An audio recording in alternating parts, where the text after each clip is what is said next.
Entrepreneurial success secrets, how to start and grow your own business, especially if you haven't done it before.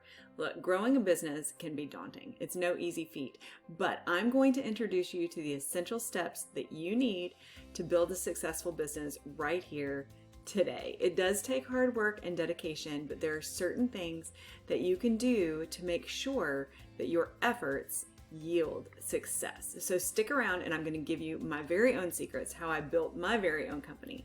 But first, check and see if you're a subscriber here. And if not, become one, because I'm dropping videos like this all the time to help you live a more successful life, not only in business, but also your personal life. So make sure you hit that subscribe button and the bell, and I'll be right back. GILD Coaching. More success, less stress. Starting a business takes more than a good idea and an eagerness to work and for it to thrive. A few essential ingredients are necessary for the business to take shape and be successful. First, you've got to research what industry you're working in. Know what your competition is, know what they're doing well, know what they're not doing well, so that you can make your business stand out. You don't want to make a carbon copy of what's already there. You won't stand out and you won't be successful. Second, you've got to create a strong branding strategy. Make sure your business has a unique selling proposition. This is known as a USP. That is something that sets it apart from all of the competition as well.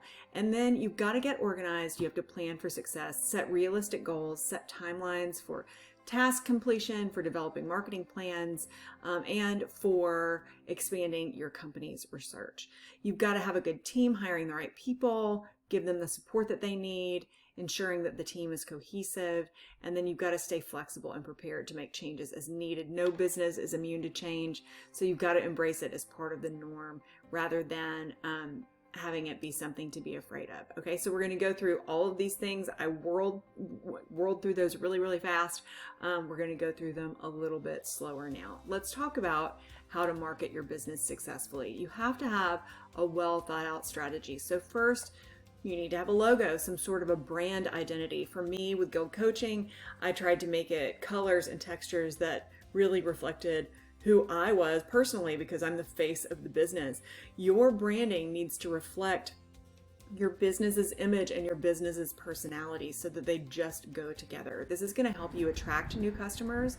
It's also going to help you build trust and write a story, a relationship story with your existing customers if you have any now. Develop an effective marketing plan. If you don't have a background in marketing like me, this is not a daunting thing.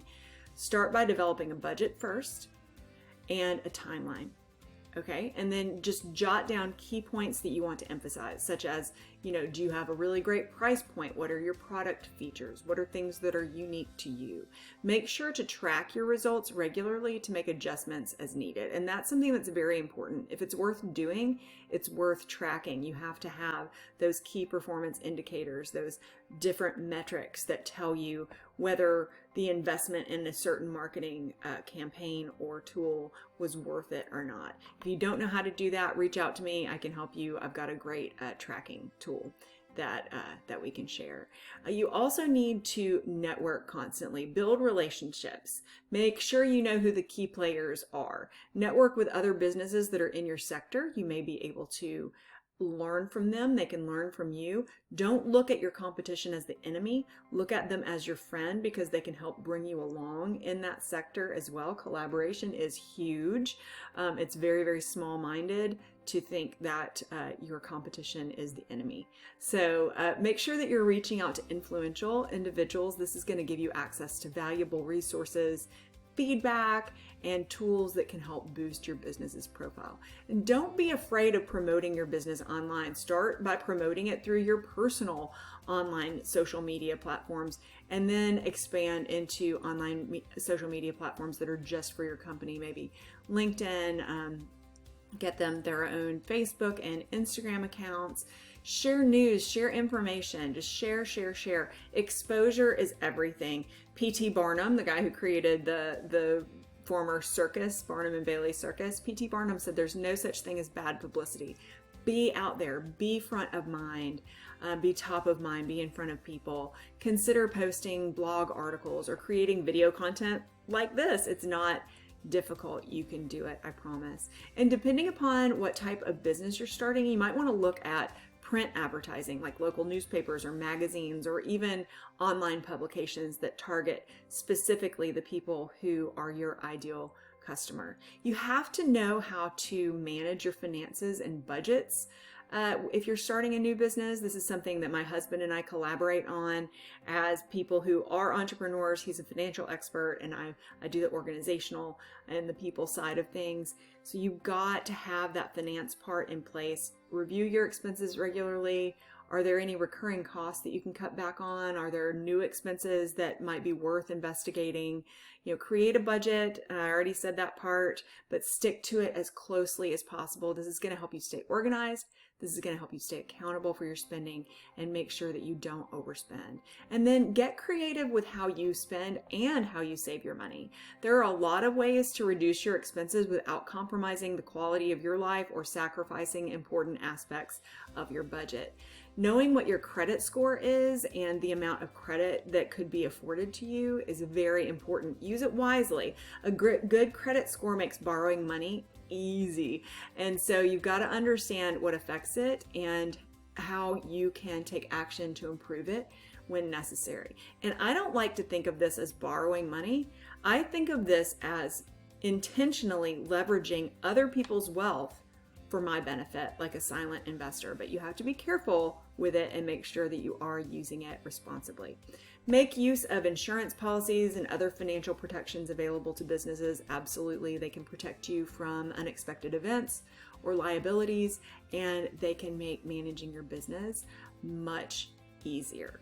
Now, you've got a business, you need a team. And a good way to start building this team is by considering what type of employees will best suit your business. Businesses have three main types of employees: internal, external, and then contractors. Obviously, internal work directly for you. External work for the company, but they aren't necessarily considered part of the team. And then contractors are third-party workers that you hire on an as-needed basis. So when I was first starting my team, I had somebody helping in marketing. I had an IT person. There were several different people in place.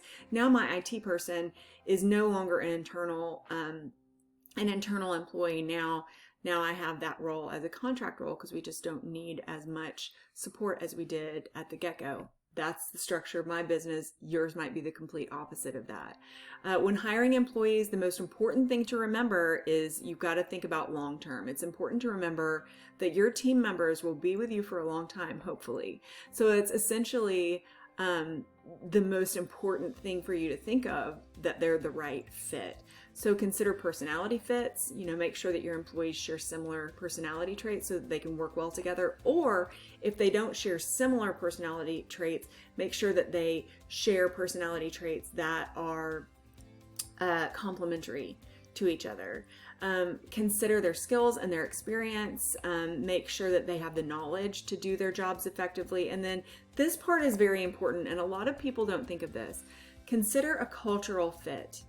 Make sure that your employees connect with the company and the company's culture and the company's values.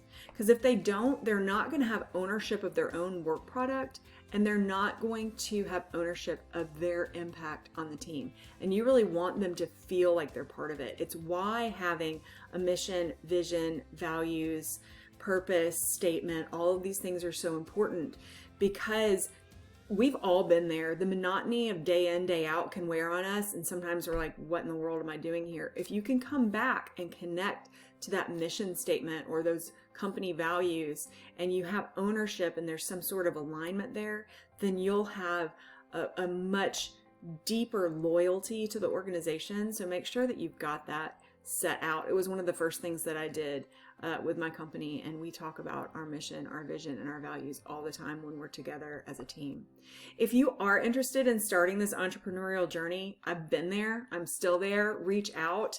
You can schedule an initial session with me. It's a $25 cancellation fee is all that I charge, just to make sure that people show up, because the free sessions got a lot of no-shows and that's no fun. But if you'd like to schedule that session with me just to have a chat and see if there's something that I can help you, if you have a sticking point, if I can help get you started, go to schedulegild.com and schedule a session. I'd love to talk with you. If this was of help to you, give me a thumbs up. I'm super excited for your journey. If you didn't already, hit the subscribe button and hit that bell so that you get notifications when we drop videos like this to help you start your new business, do better in the business that you're in, and have a healthier, happier, more balanced life overall with more success and lower stress. I will see you next time, hopefully. Bye.